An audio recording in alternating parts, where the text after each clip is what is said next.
Oh, did you just send it again? Okay. No, that was me. Okay.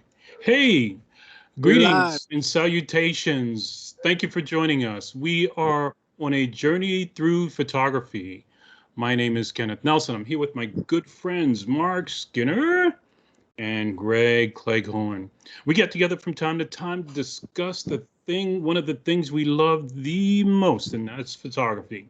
So, in today's episode titled The Lifespan of a Photograph, we're going to explore, for each of our own sakes, whether photographs live. We're going to explore the idea of whether photographs live or not.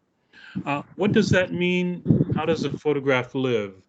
I personally believe that if you are engaged in observing or looking at a photograph, it lives. You consider what that means to you if you believe it or you don't believe it or not, but that's going to be your thoughts as we travel through this conversation. By the same token, you may want to ask yourself if a photograph lives on once you're no longer watching it, looking at it, or even remember seeing it. So equated to sort of the idea that, that old good old saying, if no one's there to hear a tree fall, did it really make a sound?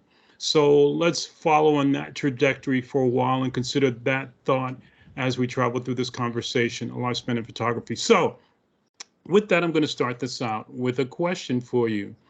I'm going to show you something, and I want to ask you the question right now before I show it to you. Does it exist? This is a family show now. Keep it PG. That's okay. So, Marc, Greg, do you have any considerations as to that question? I'm about to show you something in a moment. Does it exist? I just want to see where you're going with it, but go ahead. Okay, but that's the question, right? Does it exist? All right. Now, So here's what I'm going to show you. if we don't see it, Exactly. All right. Does it exist now? Uh-oh. You're getting into demolition. Right. So that's the question I want to ask you. Before you saw it, did it exist? Once you see it, does it exist? All right. And once you stop seeing it, does it exist? Does it exist through all those permutations, or does it not? If you were to see this image, or I'll call it an image now, if you were to forget this image exists, does it no longer exist? Right? And if you were to reconsider it in a year from now, is it a resurrection, or what is it in terms of its existence? Did it stop existing, or did it stop existing at one time and begin existing at another when you remembered it? And these are thoughts and considerations that I want to talk about. And consider one more thing. Within the digitization of imagery and art and things of that nature, consider a digital version of whatever you're looking at versus a physical representation in life, and consider them in the same way. Does a digital thing exist once you see it, or does it still exist after you see it? Does something that has a physical representation exist before, during, and after you see it, or before, during, or after you remember it? so These what are do you got? questions. Like Go ahead. existentialism? I mean, it's kind of not self-serving necessarily, but it's kind of me-centric. You know what I mean? It's like you said, like if the tree falls in the forest and I'm not there to hear it, does it make a sound? That's making the person awfully important. It's I got a rebuttal for that. That if I forget who said this, but it's one of my favorites. If you think death is the end, you might believe that life is about you. You know, I mean, this stuff has been and gone for billions of years before we came on the scene. Our lifespan is like about that long. So to make our self-aggrandize ourselves and say, "Oh, did this exist before I saw it?" I don't know. I think plenty existed before we saw it, and plenty is going to exist after it's gone. You know, I think. Well, I think what you're getting at is you're getting at the idea of, does a photograph exist, particularly in the digital age? And I will say that a photograph does exist because it is a collection of ones and zeros in a specific sequence, and that is really what we accept as translated by screens as a photograph. I mean, that's just all there is to it. And does it exist? It exists until it's deleted or corrupted. But that specific sequence of zeros and ones, it exists. It takes up Okay, space on a hard drive or on a memory card. okay, okay. That's interesting. But I think what you're doing now is you're taking a series or a set of numbers, which in and of themselves, without something to put them together, have no value until you put them within a computer framework and Mm-hmm. then give them value to show you something. Yep. So there's that connection there. So what I'm asking in that regard is, without an electrical current, does it not still exist, or does it exist? Well, it resides if you put some information, a photograph, let's say, on a jump drive, and the jump drive doesn't have, our flash drive, I should say, and it has no power. It resides on that flash drive. It resides in the memory of that drive without any power engaged at all. So once the electrical current is applied through a series of circuits, that information is then read and then translated as imagery for our screens, whether it's a phone, a computer screen, or a tablet. I mean, I guess if you're getting into the idea of, well, does that building that you photographed still exist? Well, I mean, I think in your series, A Moment in Time, you've already kind of explored the idea that whatever one photographs, you are selecting a moment. And if you have more than one image in this artwork, many moments, to specifically capture and express in an illustrative manner a particular message. Okay. Okay, you've gone further into something that really was not the focus of my conversation, really, which was not really about the imagery within a photograph, but the existence of what I showed you and the template with which I'm showing it to you. Right? I'm showing it to you on something, and I'm showing you something, but it's not about what the physical representation of what I'm showing you, but the thing that I'm showing you that shows you what it is. So it's about the image itself. If I can relate to that, it's just the image. It doesn't matter what the image is. It's really So about then let me the ask you fact that this what I'm then. presenting to you. So in that case, are you then asking, does that projection from a screen exist, or is that Yes. projection a facsimile or a depiction? I would say that it is a translation of that sequence of ones and zeros that we initially translated from a real scene. If you have a real scene and you photograph it rather than paint it or illustrate it through traditional media or with a computer graphics program, if you use a lens and the lens, it transmits light to a sensor or a piece of film, you are allowing that light sensitive material to record the projection of the lens, right? Go ahead. Right. So then if it's an analog system that you're using, that record is developed, fixed, stopped from developing, fixed in some manner, and then you either have a transparency or you have a negative, and then that negative is then in turn translated from that recording is then projected onto another piece of recording material, another set of light sensitive material, and then we get our print.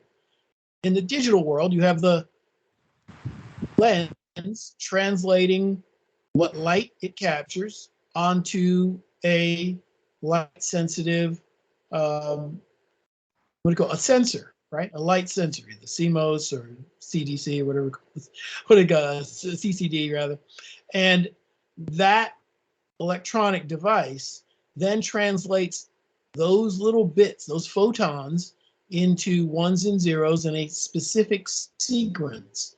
And that specific sequence is then translated again when we view an image on a screen of some sort. Okay, all right. You're going deeper and somewhere where this is really not about the technology used to represent something. It's really about the existence of something. So, well, what is something that you're talking about? and basically it could be almost anything, but in our regard, we're talking about a photograph. He's talking about existentialism, and that is okay. I mean, how do you determine what's real when our existence is basically a state of mind? It's a can we prove that we exist? Maybe. I mean, are we in the matrix? Maybe. Right. But I mean, Okay, it seems like an exercise in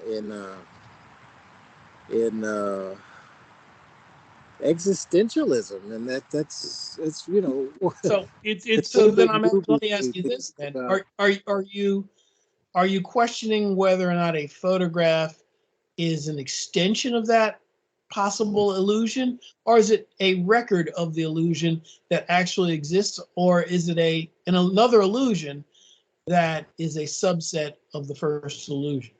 Well, it's all possible because as Greg mentioned before, but I don't agree that it is about me, but I think each individual person within themselves is has their own ideas. Therefore, we don't all see the same thing or know of the existence of something until we see it, right? And so the question is, and that goes with almost everything that we do, we see, and we say.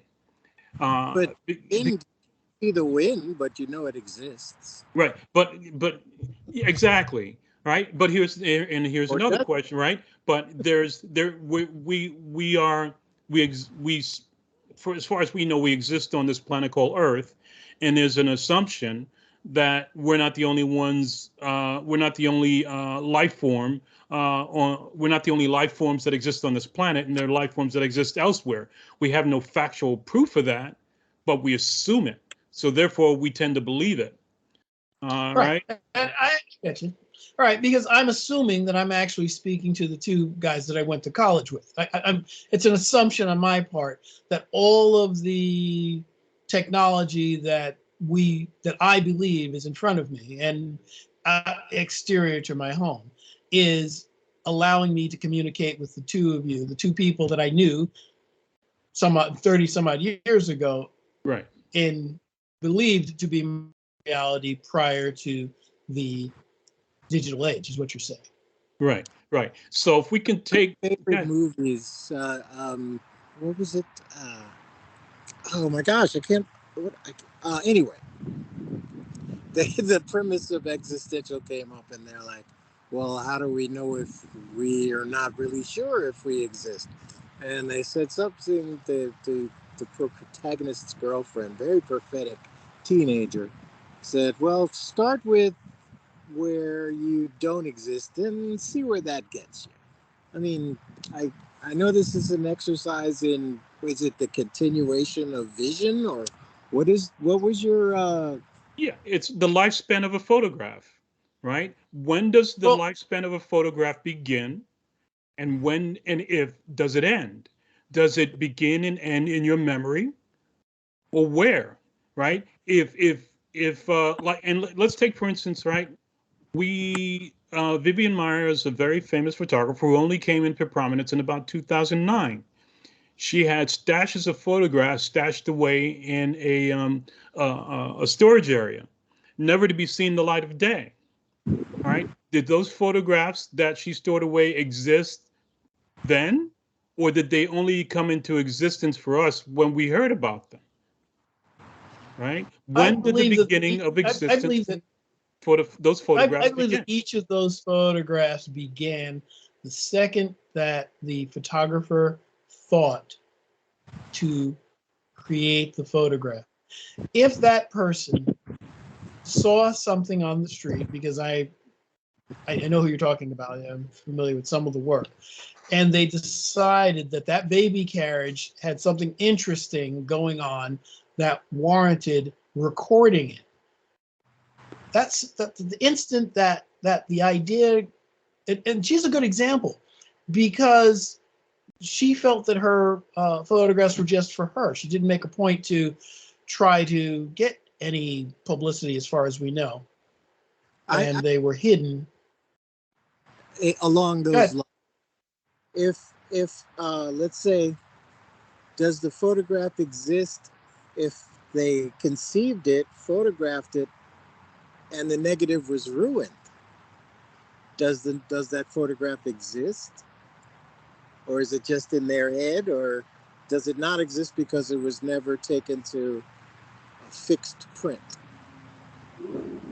I think with a photograph, because of the nature of the medium, I think it's safe to say that you either have taken the photograph or you have not taken the photograph. Now, I believe that a photograph begins the instant you feel that you should take that photograph. And I do believe that to a certain extent, it ends at presentation. I mean, we have the ability to, do more. I also believe that, quite honestly, I mean, when I say presentation, I shouldn't say presentation publicly, but when you've decided that you no longer want to uh, make another test print, or you've made your print and you don't need to burn dodge anymore, or you've spotted your last spot, or in the digital world, if you're really someone who enjoys retouching, when you've finished your print, you've increased the contrast or whatever it is you're going to do. I believe it ends there. And if you choose not to show it, it still exists. Okay. All right. So from what I hear you're saying, you believe that a photograph exists the moment a photographer or a person conceives of it, not Yep. necessarily when they take the photograph of it. Right.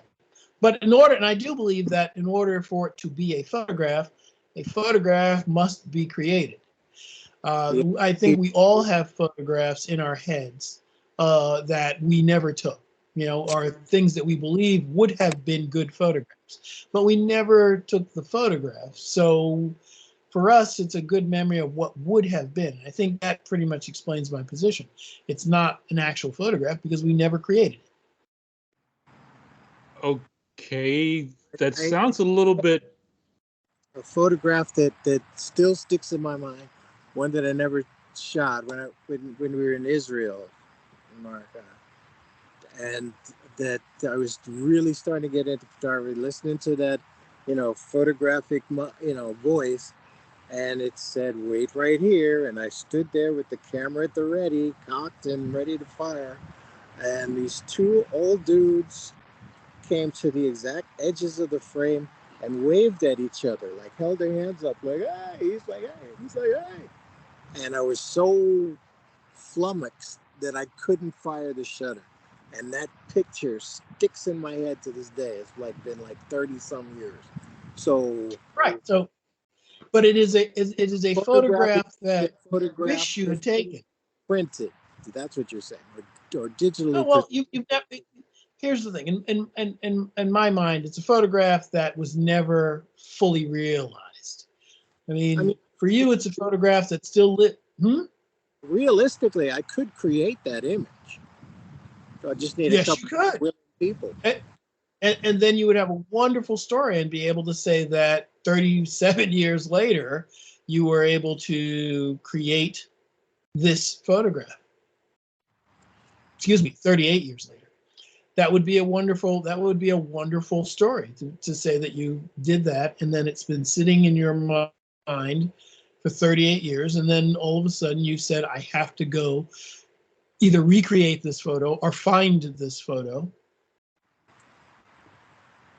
It's the things motion pictures are made of, quite honestly. I mean, you could go back to some place just to find a photograph and hope that the place still exists, and to your surprise, it still exists almost the same way it did when you were young, and you fell in love there, and oh my goodness, you fell in love again, and all sorts of things. Okay. All right. So, okay, Marc, I'm going to load up an image that you're sharing with us today. Okay. And I just want to ask the question again. This time, I will ask the question to me and Greg. Greg, does this exist before you see it? Well, just because I don't see it or didn't see it doesn't mean it doesn't exist. So, Okay. say, if he says it exists, I would have to. So, do you need proof of existence before you believe that it does exist? No, I need proof of existence to determine whether it sucks or not. That's big for me. Okay. Okay. So, Marc, you brought this up to us today. What was your rationale for bringing this image up to us today regarding this topic? Well, you talked about the does a photograph have a shelf life?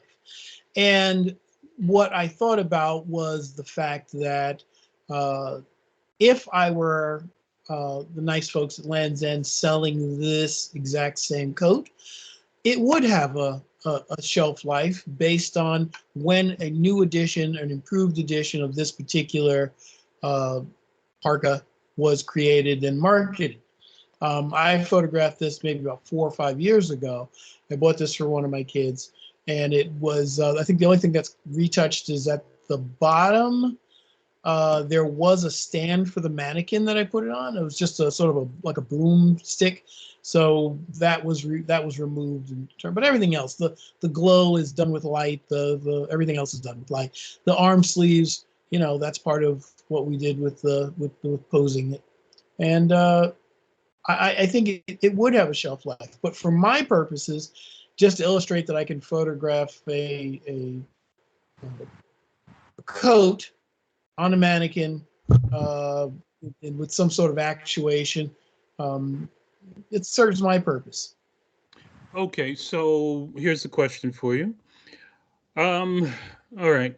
So you take this, you have a physical representation of an actual photograph of this image in your at your place of residence, and that's all you have. And then there's an occasion for you to put it in your portfolio 10 years from now because you want to use it. Right. What happened to the lifespan of the existence beforehand versus the time you want to bring it back and put it in your portfolio 10 years later? Well, I think in all honesty, tastes change. I mean, for me, this was great. What do you call it? 5 years ago, but there are changes I would make to it if I were doing this now. The code's been worn, let's so not talk it's about not. that. Let's just talk about the lifespan itself.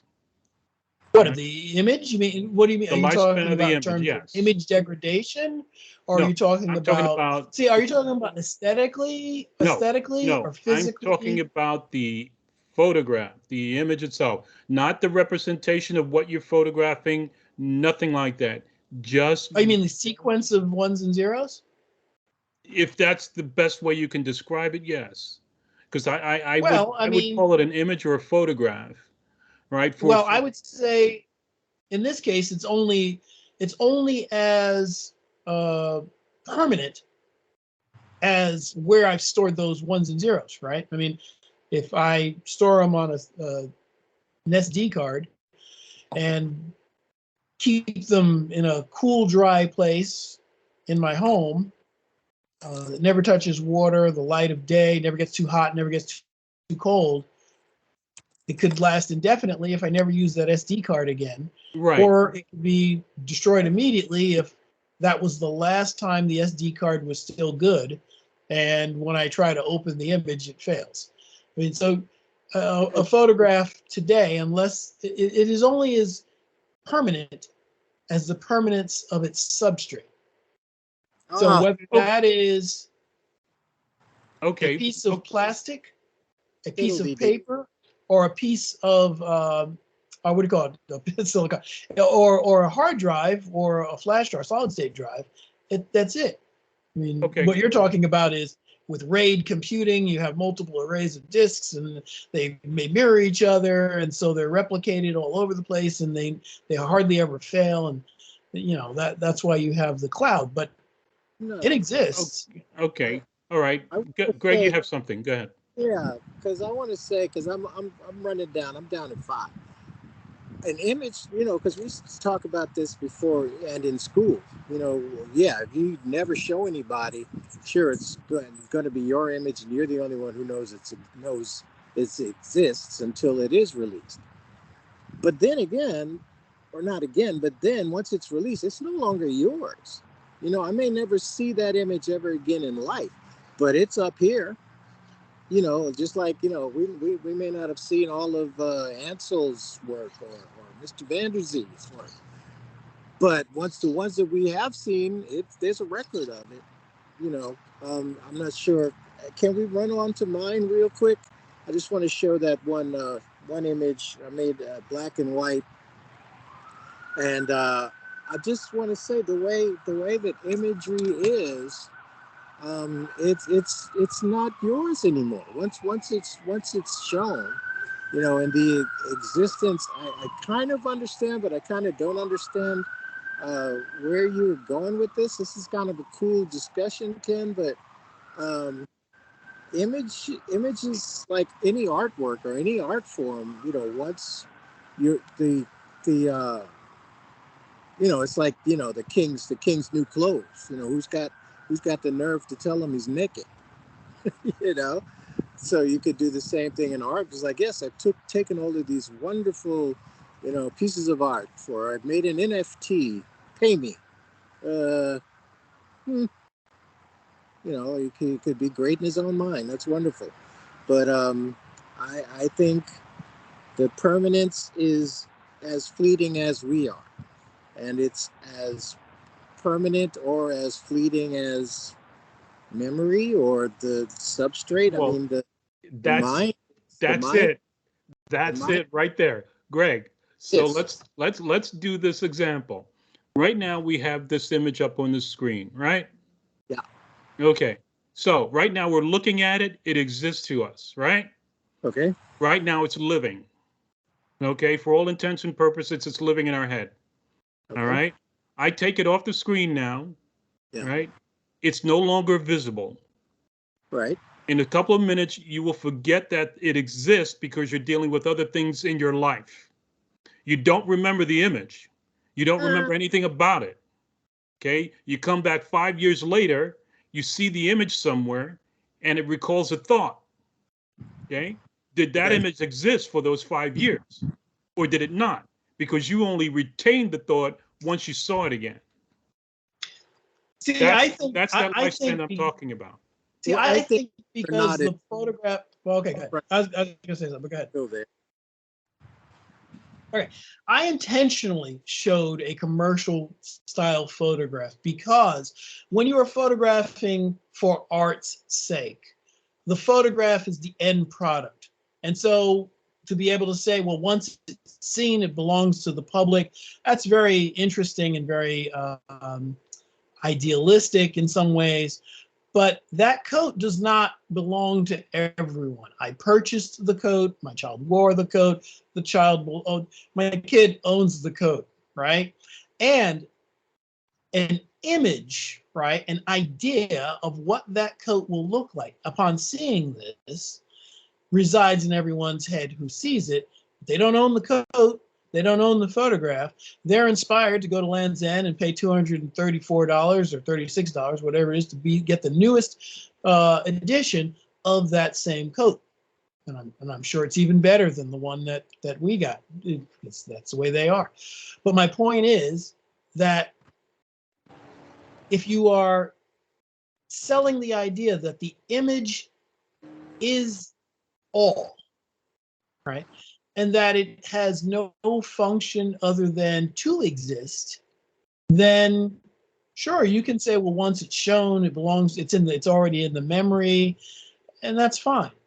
But I made a point, because you asked about shelf life, to show a photograph where the idea of shelf life is beyond the photograph. It has to do with the function of the photograph, but it isn't exclusive. Yeah. And remember, I said lifespan. I didn't say shelf life. So lifespan. Right. Well, I already spoke about that in terms of the ones and zeros. I will be quiet.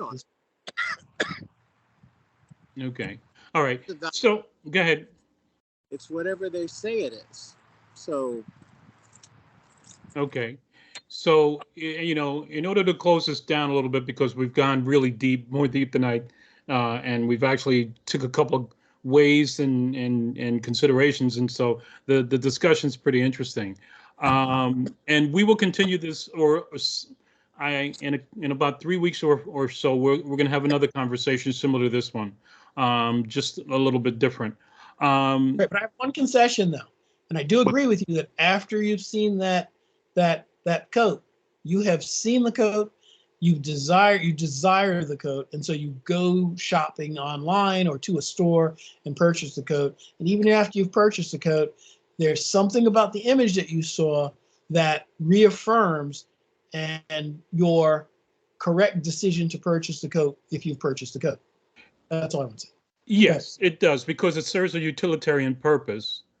And then I would ask the question, does it retain any value for you once you purchase the coat? Is the image of any relevance? So does the image exist after you've purchased the coat? Oh yes, it only if the product is as it seems to, as high quality as it seems to be, in this case it is. But if it proves not to be the same quality, then you have a problem. Marc, remember a few years ago? Marc, well, here's the thing. You remember we had a few years ago, we had that big discussion online about whether the dress was one type of color, the two-striped dress. This is like the striped dress photo, right? Where it's either one set of colors or another set of colors. And that was because of the poor interpretation of the reality of that dress. So an entire media frenzy becomes is brought about because no one can tell what the true color is. Okay, Marc, here's what I was getting at, which is you've already mentioned that you use the photograph to sell a coat. The photograph has made the sale of the coat. The person who purchased the coat is happy with what the representation was, and they purchased the coat. They're fine with it. Right. Okay. So for all intent and purposes, the photograph, the image achieved its result. Yes. End of story there. The person purchased the coat. They're no longer thinking about the photograph. They now own the coat. Does the photograph still exist? Yes. And I would subject that a lot of people still keep way back in their minds that initial image that made them want to get that product. Okay. I mean, I'm sure we've all purchased products because we saw that initial photograph. It was intriguing. We read what the specifications were of the product. That sounded even more exciting than the photograph. It seems that, and And then we've purchased the product and it delivered even more than promised in both the copy and the imagery. And the increased satisfaction may even create a repeat customer because that establishes that vendor as a brand of some sort that we think about. Okay. All right. Greg, you have something to say? Go ahead. Fiddle-dee-dee. Okay. Might Okay. might as well have an NFT. I mean, the memory of the code is going to outlast the code, in whatever condition, or if it's stolen or ripped or whatever. Um, they Yeah. both exist, Yeah. Right. They did. So if this were the case and you purchased this coat 25 years ago and you've already had 15 other coats since then, do you really remember this coat? Do you really remember the photograph that sold you the coat? I don't think so.